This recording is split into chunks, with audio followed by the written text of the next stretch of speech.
Hello everyone, I hope you all are doing well. I am Ramjahan and welcome back to our channel Jahan Education Zone. So today we are going to solve chapter 5 और इसके most important questions हम solve करेंगे.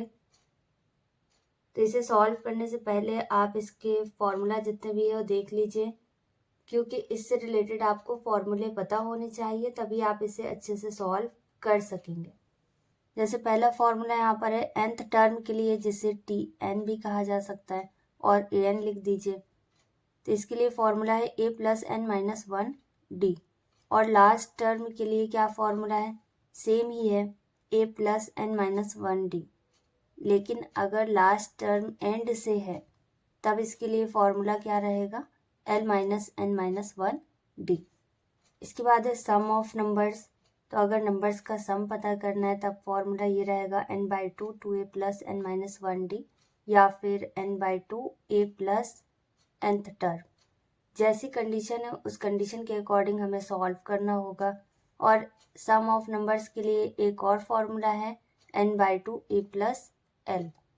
और अगर nth term पता करना है in terms of sum of numbers, अगर सम ऑफ नंबर्स दिया है तो तब यहाँ पर एस एन माइनस वन पता करना होगा, और फिर इसे माइनस कर देंगे तब nth टर्म आ जाएगा.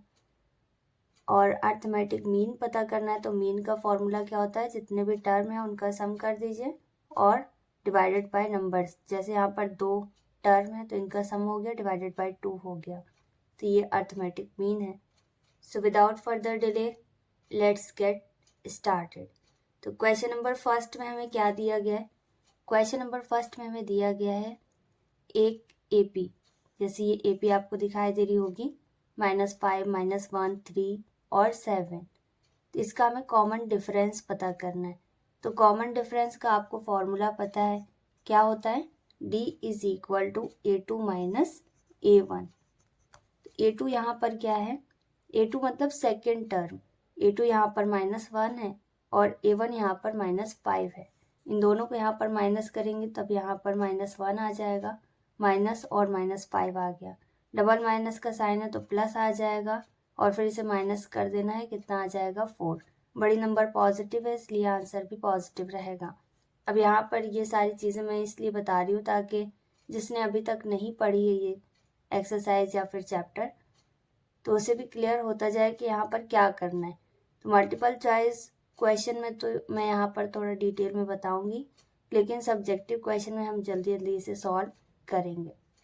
इसके बाद है क्वेश्चन नंबर सेकंड, और यहाँ पर अर्थमेटिक प्रोग्रेशन बताया गया है कि कॉमन डिफरेंस किसी अर्थमेटिक प्रोग्रेशन का -4 है और 10th टर्म इसका -8 है. तो इसका फर्स्ट टर्म क्या होगा.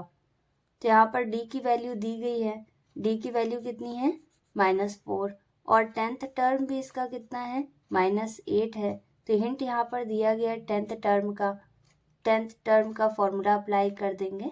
यहाँ पर क्या आ जाएगा, a n equal a plus N minus one D, या फिर T10 भी लिख सकती हैं ए एन की जगह पर. तो ए एन की जगह पर -8 आ गया, ए वैसे रहेगा, एन की जगह पर 10 आ जाएगा, 10 माइनस वन, और डी की जगह पर डी वैसे ही रहेगा, और डी की जगह पर -4 आ जाएगा. तो अगले स्टेप में डी की वैल्यू पुट कर दीजिए, या फिर इसी स्टेप में पुट कर सकते हैं, यहाँ पर इनटू का साइन आ जाएगा. तो हमेशा एक डी कम रहता है. जिस टर्म के बारे में बात की जा रही है उसमें हमेशा एक डी कम आ जाता है सॉल्व करने पर. तो ये हो गया 9D, और इसे सॉल्व कर देना है तब यहाँ पर 36 आ जाएगा माइनस के साइन के साथ, और फिर इसे रिप्लेस कर दीजिए तो ये पॉजिटिव हो जाएगा, और फिर माइनस करने पर 28 आ जाएगा. इसका कौन सा ऑप्शन करेक्ट है, ऑप्शन सी. इसके बाद है क्वेश्चन नंबर थर्ड. यहाँ पर 10th टर्म पता करना है इस एपी का. तो यहाँ पर एपी में आपको फर्स्ट टर्म दिखाई दे रहा है, क्या रहेगा, फर्स्ट टर्म इसका √2 हो गया. और 10th टर्म पता करना है तो n की वैल्यू यहाँ पर दी गई है, n कितना है, 10 है. और d पता करना है, d की जगह पर क्या आ जाएगा, A2 माइनस A1. यहाँ पर A2 क्या है, 2√2, और A1 कितना है, सिर्फ √2. तो इन दोनों को माइनस करने पर एक √2 बचेगा, दो में एक √2 माइनस हो गया तो एक √2 बचेगा. तो अब यहाँ पर A10 पता करना है।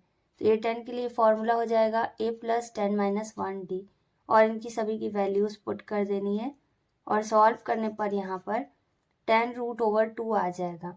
अब पूरी वैल्यू हमें रूट में लिख देनी क्योंकि ऐसे ही ऑप्शन दिया गया है। तो फुल वैल्यू रूट में तभी आ सकती है जब 10 का स्क्वायर हो, क्योंकि 10 का स्क्वायर हुआ है तभी ये रूट से बाहर है। तो 10 का स्क्वायर करेंगे यहाँ पर 100 आ जाएगा और 100 से मल्टीप्लाई कर देंगे तब यहाँ पर √2 आ जाएगा। तो इसे इस तरह से भी लिख सकते हैं 100 × √2। तो दोनों रूट में है तो इसका मल्टीप्लाई हो गया तो √200 आ जाएगा। नेक्स्ट इज क्वेश्चन नंबर 4, और यहाँ पर a की वैल्यू दी गई है, d दिया गया है, n दिया है, nth टर्म क्या होगा ये पता करना है। तो nth टर्म का हमें यहाँ पर फॉर्मूला नोट कर देना है। क्या होता है a + n - 1d।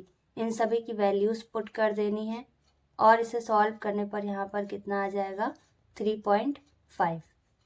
इसके बाद है क्वेश्चन नंबर 5। यहाँ पर बताया गया कि सेकंड टर्म AP का 13 है और फिफ्थ टर्म 25 है। सेवेंथ टर्म पता करना है। सेकंड टर्म की वैल्यू कितनी है 13 और A5 बताया गया है कितना है 25। तो दोनों सॉल्व कर देंगे।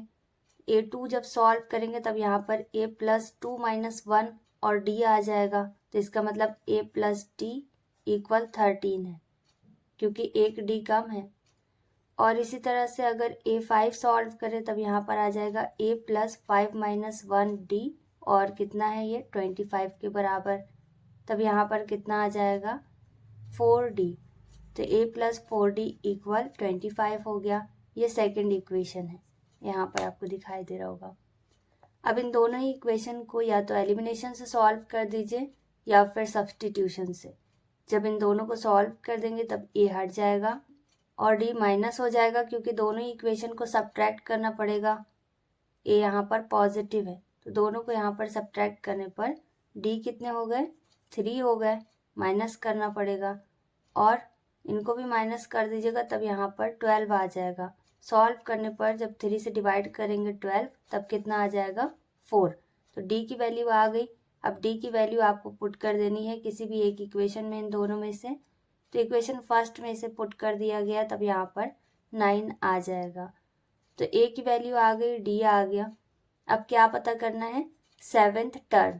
तो सेवेंथ टर्म का फॉर्मूला क्या होता है A7 = A + 7 - 1D मतलब 6D। तो 6 × D की वैल्यू पुट कर देंगे। A की वैल्यू भी आ गई है और इन सभी को सॉल्व करना है। पहले मल्टीप्लाई कीजिएगा फिर इसमें 9 ऐड कर दीजिए।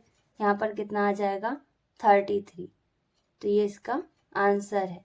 इसका कौन सा ऑप्शन करेक्ट है option B. Next is question number 6। अब यहाँ पर 2 AP दी गई हैं और इसमें बताया गया कि दोनों का डिफरेंस सेम है, मतलब कॉमन डिफरेंस सेम है। जैसे कॉमन डिफरेंस पहली वाली का D है तो दूसरी वाली AP का भी D है। और साथ ही साथ यहाँ पर बताया गया कि अगर फर्स्ट AP का फर्स्ट टर्म, मतलब इनमें से एक AP है जिसका फर्स्ट टर्म -1 है और दूसरी वाली AP का फर्स्ट टर्म यहाँ पर -8 है, तब इनका डिफरेंस पता करना है फोर्थ टर्म का। तो दोनों का फोर्थ टर्म पहले पता करना होगा और फिर इसे माइनस कर देंगे तब यहाँ पर डिफरेंस आ जाएगा। देखिए क्वेश्चन में बताया गया है कि दोनों का कॉमन डिफरेंस एक जैसा है। जैसे मान लीजिए पहली वाली AP का कॉमन डिफरेंस D1 है और सेकंड AP का D2 है। तो दोनों के लिए हमने D एज्यूम कर लिया कि दोनों का डिफरेंस D है। फिर इसी तरह से फर्स्ट AP पर A1 आ गया हमारे पास फर्स्ट टर्म जिसकी वैल्यू बताई है -1 और सेकंड AP का फर्स्ट टर्म A1' हो जाएगा या A' मान लीजिए। कितना आएगा -8। तब यहाँ पर A रहेगा अगर A' यहाँ पर सिर्फ है। अगर A1 है तो फिर A1' हो गया क्योंकि 2 AP हैं। तो A2 नहीं हो सकता क्योंकि A2 पहली AP का सेकंड टर्म हो जाएगा। तो अब यहाँ पर nth टर्म का फॉर्मूला अप्लाई कर देना है। क्या हो जाएगा A + n - 1D। कौन सा टर्म पता करना है फोर्थ टर्म।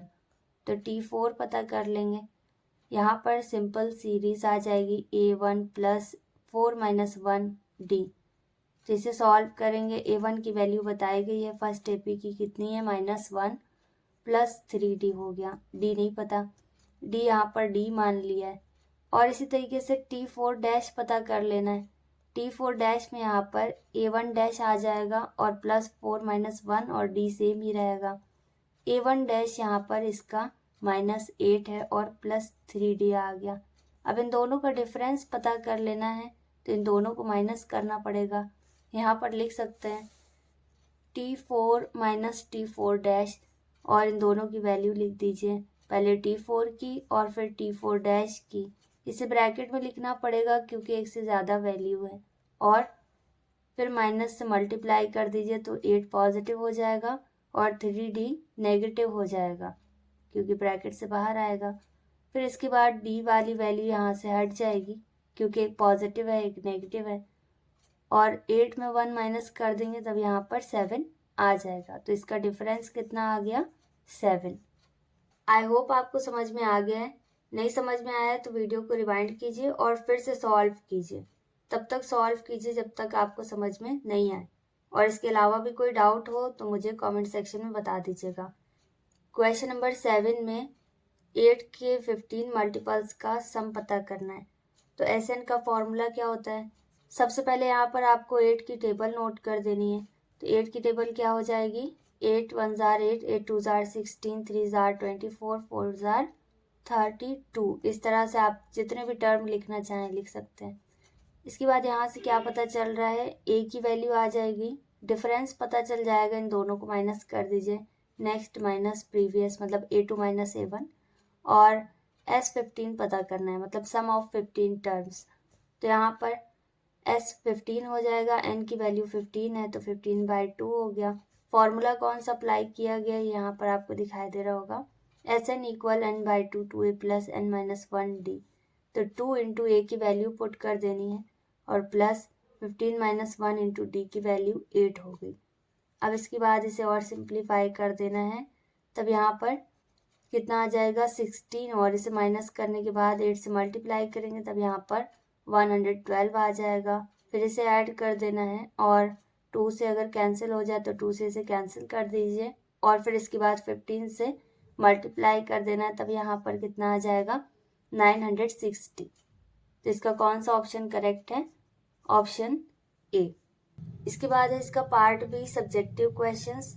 तो इसे हम थोड़ा जल्दी ही सॉल्व करने की कोशिश करेंगे। तो क्वेश्चन नंबर फर्स्ट में हमें दिया गया है कि x की वैल्यू हमें पता करनी है और ये AP के टर्म है। यहाँ पर ये AP के टर्म है 2x, x + 8 और 3x + 1। यहाँ पर अगर हमें x की वैल्यू पता करनी है और बताया गया है कि ये AP के टर्म है, तो AP की कंडीशन क्या होती है, AP की कंडीशन होती है A2 - A1 = A3 - A2। यहाँ पर डिफरेंस एक जैसा है इसीलिए ये AP है, तो बस AP की कंडीशन आपको यहाँ पर अप्लाई करनी है। क्या आ जाएगा, A2 - A1 = A3 - A2।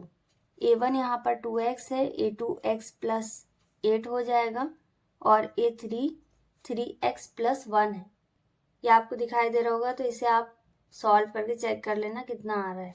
A2 की जगह पर आपको A2 की वैल्यू पुट कर देनी है, A1 की जगह पर A1 की वैल्यू पुट करनी है। सिंगल टर्म है इसलिए माइनस का साइन डायरेक्ट आ जाएगा, और फिर A3 की जगह पर 3x + 1 आ जाएगा और A2 की जगह पर x + 8 आ जाएगा, और फिर माइनस से मल्टीप्लाई करना है तो साइन चेंज हो जाएगा। x वाली वैल्यूज एक तरफ आ जाएंगी, बिना x वाली एक तरफ, और फिर सिंगल x की वैल्यू पता कर लीजिएगा, तब कितना आ जाएगा 5। तो सॉल्व करके चेक कर लीजिएगा। Next is question number 2। यहाँ पर एक सीक्वेंस दिया है और पता करना है कि ये AP है या फिर नहीं। तो इसके लिए भी सेम ही मेथड है, या तो इसे आप फर्स्ट क्वेश्चन की तरह सॉल्व कर लीजिए, A2 - A1 = A3 - A2। दोनों साइड बराबर वैल्यू आनी चाहिए। अगर बराबर आ रही है तो इसका मतलब AP है, और बराबर नहीं आ रही है तो फिर AP नहीं है। और अदरवाइज अलग अलग भी पता कर सकते हैं। यहाँ पर जैसे A1 A2 A3 ये तो पता चल रहा है क्या है। अब इसमें आप A2 - A1 कर दीजिए, तो A2 - A1 करने पर √3 आ रहा है। फिर इसी तरह से A3 - A2 करेंगे तब भी √3 आ रहा है। और A4 माइनस A3 करेंगे तब भी √3 आ रहा है। तो इसका डिफरेंस एक जैसा है, तो इसका मतलब ये AP है। तो यहाँ पर लास्ट में स्टेटमेंट नोट कर दीजिएगा कि इसमें डिफरेंस कंसेक्यूटिव टर्म्स का कांस्टेंट है या फिर कॉमन है, तो इसलिए यहाँ पर ये AP सीक्वेंस है।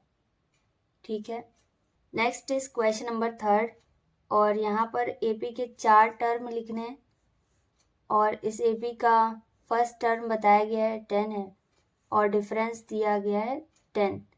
तो यहाँ पर जो कुछ भी दिया गया है वो नोट कर सकते हैं। फर्स्ट 4 टर्म मतलब T1 पता कर लेना है, तो T1 का मतलब है फर्स्ट टर्म, ये A के बराबर रहेगा, ये सिर्फ 10 हो जाएगा। फिर T2 पता कर लेना है, तो इसकी स्टैंडर्ड फॉर्म क्या रहती है, A प्लस टी। नहीं समझ में आया तो A प्लस 2 माइनस 1D कर देंगे, तब यहाँ पर एक ही D बचेगा। तो इसे सॉल्व कर देना है, तब यहाँ पर 20 आएगा। और फिर T3 पता करना है, टोटल 4 टर्म है, तो यहाँ पर T3 के लिए A प्लस 2D आ जाएगा और A की वैल्यू 10 हो गई, 2 इंटू D की वैल्यू कितनी हो गई 20 और इसमें 10 ऐड कर देंगे तब यहाँ पर 30 आ जाएगा। और इसी तरह से 4th टर्म के लिए भी एक D कम हो जाएगा क्योंकि n-1D होता है फॉर्मूला में, तो यहाँ पर 4-1D हो जाएगा जिसका मतलब 3D। तो ये इसकी स्टैंडर्ड फॉर्म है AP की कि A plus T A plus 2D A plus 3D। तो डायरेक्टली भी सॉल्व किया जा सकता है, जिस तरह से आप सॉल्व करना चाहें कर सकते हैं। A की जगह पर A की वैल्यू पुट कर देनी है, 3 इंटू D की जगह पर D की वैल्यू आ जाएगी, तो यहाँ पर 30 प्लस 10 कितना हो गया 40। तो इस तरह से 4 टर्म इसके आगे जो कि फर्स्ट 4 टर्म है, तो पहला टर्म तो यहाँ पर 10 है बताया गया है, तो ये 10 आ जाएगा। सेकेंड टर्म इसका 20 है, थर्ड टर्म 30 आ गया, फोर्थ टर्म इसका 40 है। तो इस तरह से यहाँ पर इसके फर्स्ट 4 टर्म आ गए। इसके बाद है क्वेश्चन नंबर 4 और इसमें पूछा गया कि कितने टर्म है इस सीक्वेंस में, मतलब यहाँ पर ये AP के फॉर्म में है, तो इसमें कितने टर्म है ये पता करना है। n की वैल्यू पता करना है, जहाँ कहीं पर भी लिखा हो हाउ मेनी टर्म्स या फिर कौन सा टर्म, तो इसके लिए यहाँ पर n पता करना होता है। लास्ट टर्म दिया गया तो लास्ट टर्म का फॉर्मूला अप्लाई किया जा सकता है, तो इसे सॉल्व करके चेक कर लीजिए। A की वैल्यू भी यहाँ पर 3 हो जाएगी और D पता कर लेना है, D की वैल्यू यहाँ पर कितनी आ जाएगी 3, माइनस कर दीजिए बस, फर्स्ट 2 टर्म को 6 में 3 माइनस कर देना है, तब D की वैल्यू कितनी आ जाएगी 3। यहाँ पर बस आपको nth टर्म का फॉर्मूला अप्लाई कर देना है। nth टर्म मतलब लास्ट टर्म, तो लास्ट टर्म का फॉर्मूला यहाँ पर अप्लाई करना है, इसकी वैल्यू पुट कर देनी है और n नहीं दिया गया, n वैसे ही रहेगा। फिर इसे सॉल्व कर देना है, 3 पहले दूसरे साइड जाएगा तो माइनस का हो जाएगा और फिर इसके बाद ये 3 डिवाइड की पोजीशन में आ जाएगा। तो इस तरह से भी सॉल्व कर सकते हैं, अदरवाइज जिस तरह से सॉल्व करना चाहें कर सकते हैं। तो यहाँ पर n की वैल्यू कितनी आ जाएगी 37। यहाँ पर स्टेटमेंट दिखाई दे रहा होगा, स्टेटमेंट नोट कर दीजिए। Hence the given sequence contains 37 terms. Next is question number 5 और ये बहुत ही सिंपल सा क्वेश्चन है, पॉज करके सॉल्व करके चेक कर लीजिए। यहाँ पे पूछा गया कि इसका कौन सा टर्म 78 होगा, तो इसमें n की वैल्यू पूछी गई है और nth टर्म बताया गया है। तो यहाँ पर tn की वैल्यू बताई गई है, कितनी है 78, या फिर an की वैल्यू 78 है और a पता चल जाएगा, d की वैल्यू भी यहाँ पर पता चल जाएगी कितनी है 5। तो बस nth टर्म का फॉर्मूला आपको नोट कर देना है और इसकी वैल्यू दूसरे साइड पुट कर देनी है और सॉल्व करना है, n वैसे ही रहेगा। फिर यहाँ पर देखिए 3 रिप्लेस हो गया, इसे माइनस कर देंगे, 5 से डिवाइड कर देंगे, तब यहाँ पर 15 आएगा और फिर 1 रिप्लेस होगा तो ये पॉजिटिव हो जाएगा, तब यहाँ पर n की वैल्यू कितनी आ गई 16। तो 16th टर्म यहाँ पर 78 है। कौन सा टर्म पूछा गया है, तो 16 नंबर का टर्म 78 होगा। Next is question number 6। अब यहाँ पर 0 पूछा गया कि इस AP का टर्म है या फिर नहीं। तो यहाँ पर nth टर्म एक तरह से बता दिया गया है, कितना है 0। तो tn की वैल्यू यहाँ पर 0 के बराबर है, A 31 है, D की वैल्यू क्या हो जाएगी 28 माइनस 31 और इसे माइनस कर दीजिएगा, तब माइनस की वैल्यू आएगी क्योंकि बड़ी नंबर नेगेटिव है और Tn का फॉर्मूला अप्लाई कर देना है। Tn की जगह पर 0 आ जाएगा, A की जगह A की, D की जगह पर D की वैल्यू पुट कर देनी है। n वैसी रहेगा, फिर 31 रिप्लेस हो जाएगा, दूसरे साइड जा सकता है, माइनस में आ जाएगा। तो जिस तरह से आप सॉल्व करना चाहें कर सकते हैं। 3 से इसे डिवाइड करना होगा और फिर 1 भी रिप्लेस होगा तो 1 पॉजिटिव हो जाएगा। एलसीएम लेकर सॉल्व कर दीजिएगा, तब यहाँ पर 34/3 आ जाएगा और फिर डिवाइड कर देंगे, तब मिक्स में इसका आंसर कितना आ जाएगा 11 करेक्ट 1/3। तो ये कोई टर्म नहीं हो सकता, टर्म वही रहेगा जो काउंटेबल है, नेचुरल नंबर। पहला टर्म हो सकता है, दूसरा हो सकता है, 16 हो सकता है, 15 हो सकता है, लेकिन अब क्योंकि ये नेचुरल नंबर नहीं है तो इसलिए यहाँ पर ये इसका टर्म नहीं है। तो यहाँ पर हम लिख सकते हैं since n should be positive integer, मतलब ऐसा इंटीजर होना चाहिए जो कि पॉजिटिव हो, सो 0 is not a term of the given AP। Next is question number 7 और क्वेश्चन नंबर 7 में हमसे 10th टर्म इसका एंड से कितना होगा पूछा गया और AP बताई गई है। तो इस AP का 10th टर्म पता करना है, लेकिन एंड से, लास्ट से। तो जैसे मान लीजिए इसका स्टार्टिंग से सेकंड टर्म 9 है, फिर स्टार्टिंग से ही इसका थर्ड टर्म 14 है, तो इस तरह से एंड से इसका 10th नंबर का टर्म कौन सा होगा ये पता करना है। तो इसके लिए अलग फॉर्मूला है। AP से पहले हम A और D की वैल्यू पता कर सकते हैं। यहाँ पर आपको दिखाई दे रहा है कि लास्ट टर्म इसका दिया गया है, कितना है 254, और डिफरेंस भी पता चल रहा है 5 है। तो nth टर्म पता करना है, मतलब 10th टर्म पता करना है एंड से। तो इसके लिए फॉर्मूला हो जाएगा L minus n minus 1D। n तो पता है कितना है 10 है, तो अब L की जगह पर L की वैल्यू पुट कर देनी है, और 9D है तो 9 इंटू डी की वैल्यू पुट कर दीजिए। फिर इसे सॉल्व कर देना है, मल्टीप्लाई करके माइनस कर देना है, कितना आ जाएगा 209। Next is question number 8। अब यहाँ पे बताया गया है कि टैक्सी फेयर 1 किलोमीटर के बाद, फेयर फर्स्ट किलोमीटर का 15 है और इसके बाद जितने किलोमीटर जाएंगे तो 8 रुपये इसके और बढ़ जाएंगे। तो यहाँ पर कोई भी AP फॉर्म नहीं हो रही ऐसी कंडीशन में। तो इसमें ये बताया गया है कि क्या ये स्टेटमेंट सही है कि यहाँ पर कोई भी AP फॉर्म नहीं होगी ऐसी कंडीशन में, और अगर हो रही है तो इसका रीज़न क्या है। यहाँ पर क्या बताया गया ये आपको पता होना चाहिए।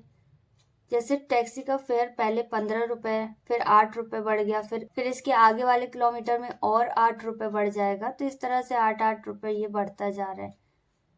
तो अब यहाँ पर AP फॉर्म हो जाएगी, और इसमें बोला गया है कि AP फॉर्म नहीं हो रही है, तो इसका आंसर क्या हो गया नो। और कैसे होगी उसका पूरा रीज़न यहाँ पर लिखा हुआ है। जैसे यहाँ पर सबसे पहले कितना चार्ज लग रहा है 15, फिर इसके बाद 15 प्लस 8 रुपीज़ चार्ज है, फिर इसके बाद 15 प्लस डबल हो जाएगा 8 का, 3 इंटू 8 हो जाएगा। तो इस तरह से ये A comma A plus T comma A plus 2D comma A plus 3D के फॉर्म में है, क्योंकि 8 हर स्टेप में बढ़ रहा है। तो यहाँ पर क्या आ जाएगा 15 कॉमा 23 कॉमा 31 कॉमा 39। अब यहाँ पर ये AP आ गई, तो इसे चेक करना है कि ये AP के फॉर्म में है या फिर नहीं है। तो इसके लिए हमें इसका डिफरेंस पता कर लेना है। तो ये हो जाएगा T2 माइनस T1, या फिर इसे A2 माइनस A1 भी लिखा जा सकता है। तो माइनस करने पर 8 आ गया। फिर इसी तरह से T3 माइनस T2 कर देंगे, तब कितना आ जाएगा, तब भी 8 आएगा। और फिर इसी तरह से T4 माइनस T3 करना होगा, तब भी यहाँ पर 8 ही आ रहा है। तो यहाँ पर क्योंकि डिफरेंस एक जैसा है, एक जैसी वैल्यू यहाँ पर बार बार ऐड हो रही है और एक सीक्वेंस में ऐड हो रही है, तो इसलिए ये AP सीक्वेंस है। तो यहाँ पर हम क्या लिख सकते हैं, क्योंकि इसके सभी सक्सेसिव टर्म्स जितने भी आए हैं, जैसे 15 के बाद 23 आया, 23 के बाद 31 आया, 31 के बाद 39 आया, तो इसकी जितने भी सक्सेसिव टर्म्स हैं उनका डिफरेंस एक जैसा है, कॉमन है। कितना है 8 है, तो इसलिए यहाँ पर ये AP फॉर्म कर रहा है। इसके बाद है क्वेश्चन नंबर 9। यहाँ पर बताया गया कि फर्स्ट n टर्म्स हैं जिनका सम इस तरह से दिया गया है 6n plus 7n square. nth term इस AP का क्या होगा, और साथ ही साथ 10th टर्म भी पता करना है। 2 क्वेश्चन यहाँ पर पूछे गए, तो nth टर्म पता करने के लिए फॉर्मूला क्या होता है, an का फॉर्मूला होता है sn माइनस 1।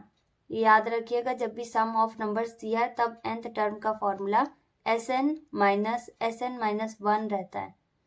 तो अब यहाँ पर sn तो हमें पता है लेकिन sn माइनस 1 नहीं पता, तो n की जगह पर हम n माइनस 1 लिख देंगे और ऐसे ही 6 रहेगा, n की जगह पर n माइनस 1 आ गया और यहाँ पर भी 7 रहेगा, n की जगह पर n माइनस 1 आ जाएगा और इसमें होल स्क्वायर रहेगा। अब 6 से मल्टीप्लाई n में हो जाएगा तो 6n आ गया, फिर 6 से मल्टीप्लाई 1 में हो जाएगा तब यहाँ पर -6 आ गया और 7 अभी वैसे ही रहेगा।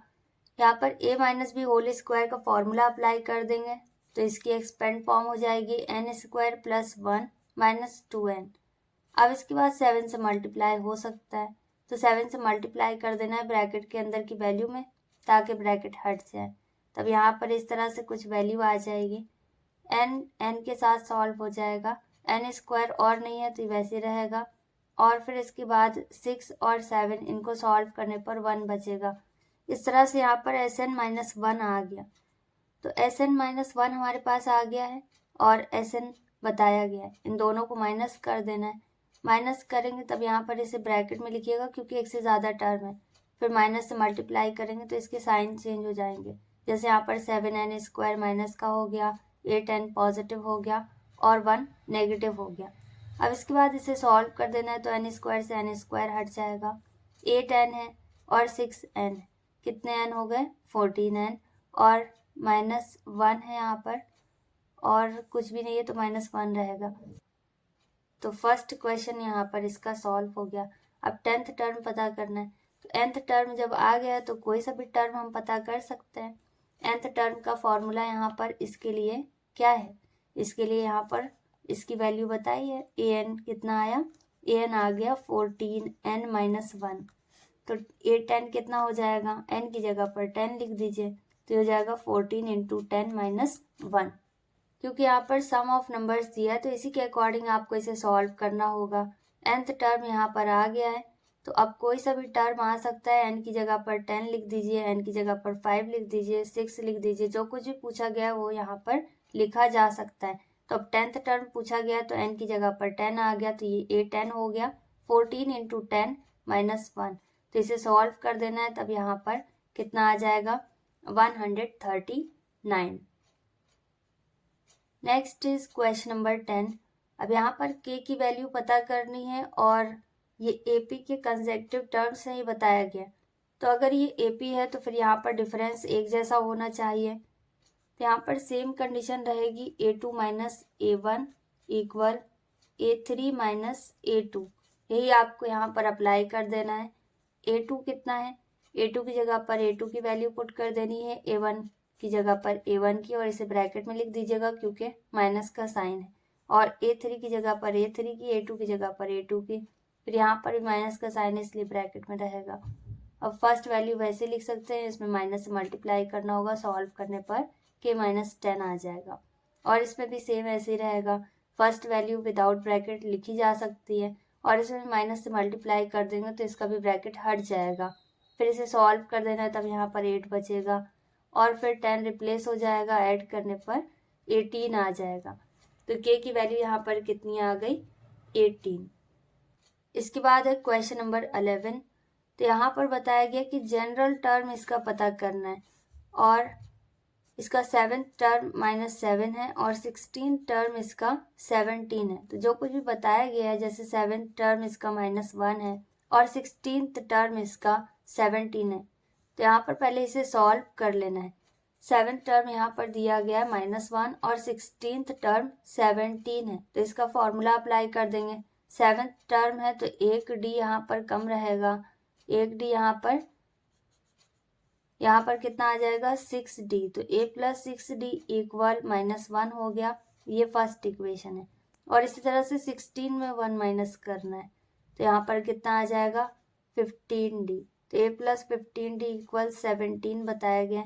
कितना आ गया यहाँ पर इक्वेशन सेकेंड। इन दोनों को सॉल्व कर दीजिएगा, माइनस करने पर a हट जाएगा और यहाँ पर d की वैल्यू आ जाएगी, कितनी आएगी 2। इसे पुट कर देना है किसी एक इक्वेशन में, तब यहाँ पर ए की वैल्यू -13 आएगी। जनरल टर्म का मतलब है यहाँ पर nth टर्म पता करना है, तो nth टर्म के लिए फॉर्मूला होता है a + n-1d। तो n नहीं पता है, n वैसे रहेगा, a की वैल्यू पता चल जाएगी सॉल्व करने पर इक्वेशन, और d भी पता चल जाएगा, यहाँ पर 2 आ गया। इसमें मल्टीप्लाई करके इसे सॉल्व कर दीजिएगा, कितना आ जाएगा 2n - 15। Next is question number 12। अब यहाँ पर n की वैल्यू पता करनी है और AP दिया गया है, 2 AP है और इन दोनों में nth टर्म बराबर है। तो nth टर्म का फॉर्मूला अप्लाई करके nth टर्म पता कर लीजिए दोनों का अलग अलग, फिर इक्वेट कर देना है, सॉल्व करना है, तब n की वैल्यू आ जाएगी। मतलब फर्स्ट AP को जब सॉल्व करेंगे तो इसका फर्स्ट टर्म 63 है और डिफरेंस इसका 2 है, और सेकंड AP को जब सॉल्व करेंगे तब फर्स्ट टर्म इसका 3 है और डिफरेंस इसका 7 है। अब दोनों ही AP का nth टर्म बिल्कुल बराबर है, तो nth टर्म का फॉर्मूला अप्लाई कर देना है। क्या होता है a + n-1d। n की वैल्यू नहीं पता तो n वैसे ही रहेगा। इसी तरह से यहाँ पर भी ये a + n-1d। तो अब इसे और सॉल्व कर लेना है, बस यहाँ पर इसे इक्वेट कर देना है। न्यूमेरिकल वैल्यूज को एक साइड कर दीजिए और अल्फ़ाबेट वालों को एक साइड लिखकर सॉल्व किया जा सकता है, अदरवाइज मल्टीप्लाई करिए, n वाली वैल्यूज एक तरफ हो जाएंगी, बिना n वाली एक तरफ। जिस तरह सॉल्व करना चाहें कर सकते हैं। यहाँ पर n की वैल्यू 13 आ जाएगी, तो इसका मतलब 13 टर्म इन दोनों AP का एक जैसा है। Next is question number 13। अब यहाँ पर पूछा गया कि इस AP का कौन सा फर्स्ट टर्म नेगेटिव है। मतलब यहाँ पर अभी पॉजिटिव नंबर्स आ रहे हैं, तो पहला नेगेटिव टर्म कौन से नंबर का है ये पता करना है। तो n की वैल्यू यहाँ पर पता करनी है और a की वैल्यू पता चल रही है, d की वैल्यू -4 आ जाएगी। तो tn यहाँ पर क्योंकि नेगेटिव है तो 0 से कम रहेगा, तो यहाँ पर बस आपको इक्वल का साइन नहीं लगाना है और nth टर्म का फॉर्मूला अप्लाई करके इसे सॉल्व कर देना है। ये <0 रहेगा और इसे सॉल्व कर देंगे, तब यहाँ पर n की वैल्यू कितनी आ गई 125/4 से ज़्यादा। अब यहाँ पर ये फ्रैक्शन के फॉर्म में आ गया है, तो इसे मिक्स फॉर्म में लिखा जा सकता है। मिक्स फॉर्म में लिख रहे हैं तो 31 से ज़्यादा है, इसका मतलब इसका 32 टर्म फर्स्ट नेगेटिव टर्म होगा। ओके, अगर ये पूछा जा रहा है कि इसका टर्म है या फिर नहीं है, तो तब ये टर्म इसका नहीं होता। लेकिन अब क्योंकि बताया गया कि इसका टर्म है, लेकिन कौन से नंबर का है ये पता करना है, तो ये नंबर कौन सी आ गई 32 अप्रॉक्स करने के बाद। Next is question number 14।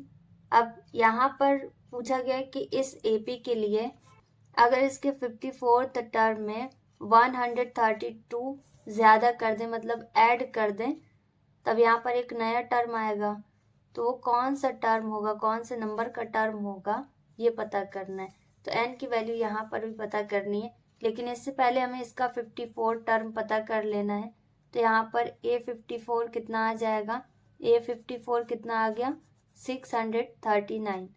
अब इसके बाद यहाँ पर इसमें 32 ऐड कर देना है 132। तो जब इसमें 132 ऐड कर देंगे तब एक नया टर्म आ जाएगा, और ये कौन सा टर्म हो गया nth टर्म। तो nth टर्म का फॉर्मूला अप्लाई करके n की वैल्यू पता कर लेनी है। nth टर्म की जगह पर 771 आ जाएगा, और ये कैसे आया 54 टर्म में 132 ऐड करने के बाद। तब इसे सॉल्व करेंगे तब n की वैल्यू कितनी आ जाएगी 65। तो ये नया टर्म कौन से नंबर पर है 65th नंबर पर। नेक्स्ट इज क्वेश्चन नंबर 15, और यहाँ पे बताया गया है कि कितने 3 डिजिट नंबर 7 से डिवाइड हो जाएंगे। तो यहाँ पर भी नंबर पूछा गया है, तो फर्स्ट 3 डिजिट नंबर ऐसी लिखनी है जो 7 से डिवाइड हो जाए। तो डिवाइड करके चेक कर लीजिएगा, फर्स्ट 3 डिजिट नंबर 100 रहती है और ये 7 से डिवाइड नहीं होती। तो यहाँ पर कितनी आ जाएगी 105। 105 पहली ऐसी 3 डिजिट नंबर है जो 7 से डिवाइड हो रही है, तो इसका फर्स्ट टर्म 105 आ गया। फिर इसमें 7 ऐड करते जाइए और लास्ट टर्म क्या हो जाएगा, तो लास्ट 3 डिजिट नंबर क्या हो जाएगी यहाँ पर 999, और इसे 7 से डिवाइड कर दीजिए। 7 से डिवाइड करने पर यहाँ पर चेक कर लीजिएगा कितना रिमाइंडर आ रहा है, तो वो 999 से माइनस कर दीजिएगा। जितना भी रिमाइंडर आएगा उसे 999 से माइनस कर देना है, तब यहाँ पर 994 इसका लास्ट टर्म आ गया। यही नंबर 7 से डिवाइड होएगी। तो यहाँ पर सबसे बड़ी नंबर जो 7 से डिवाइड हो रही है वो 994 है, और 3 डिजिट की सबसे कम नंबर जो 7 से डिवाइड हो रही है वो 105 है। तो ये हो गया। यहाँ पर लास्ट टर्म पता चल गया, तो लास्ट टर्म का फॉर्मूला अप्लाई कर देना है और इसका आंसर आ जाएगा। यहाँ पर आपको nth टर्म का फॉर्मूला अप्लाई कर देना है, और nth टर्म इसका कितना आ गया 994, या लास्ट टर्म का फॉर्मूला अप्लाई कर दीजिए, सेम ही है l plus n minus 1d, क्योंकि स्टार्टिंग से इसका टर्म पता करना है।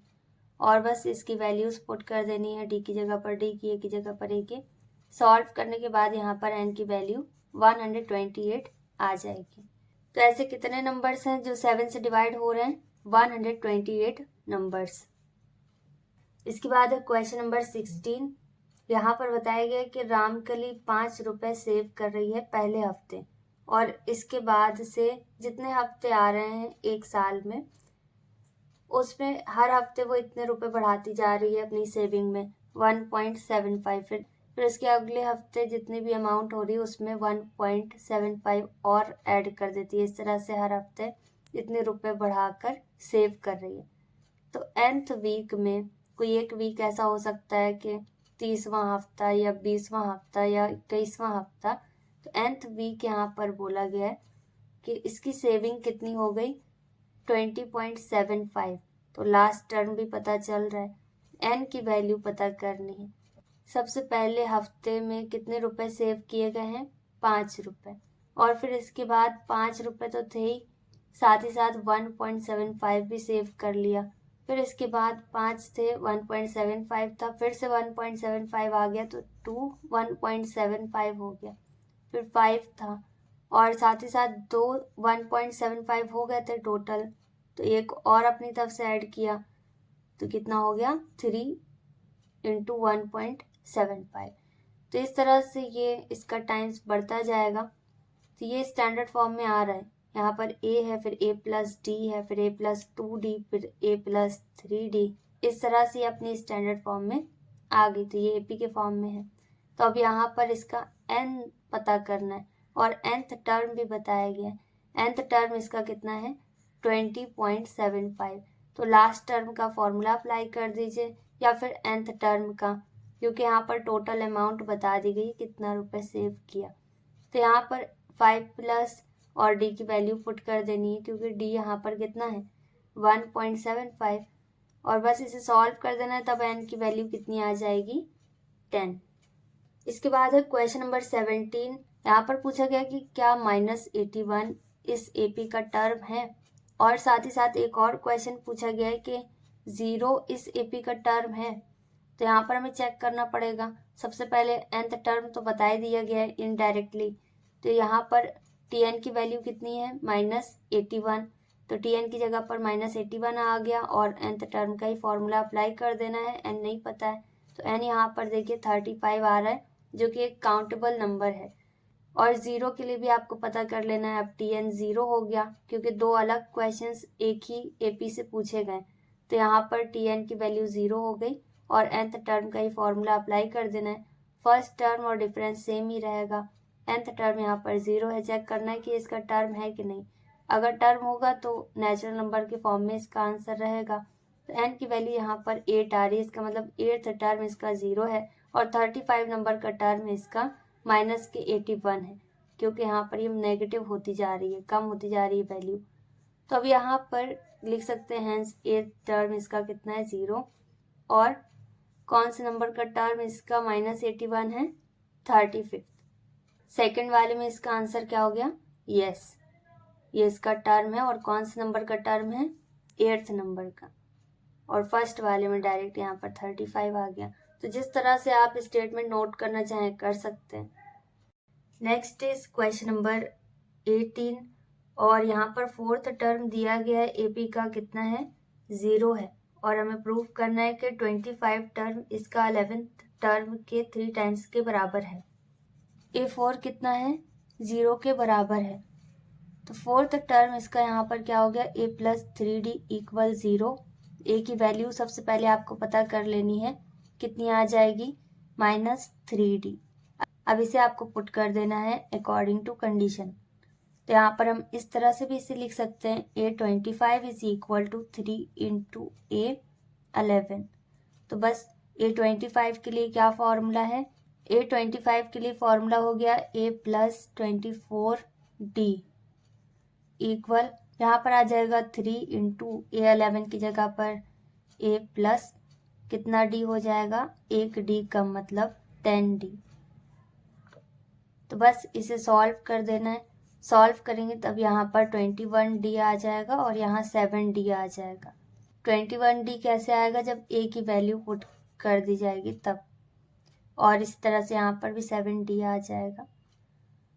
तो बस 7 का मल्टीप्लाई कर दीजिएगा तो यहाँ पर भी 3 से मल्टीप्लाई करने पर ये 21D के बराबर हो जाएगा।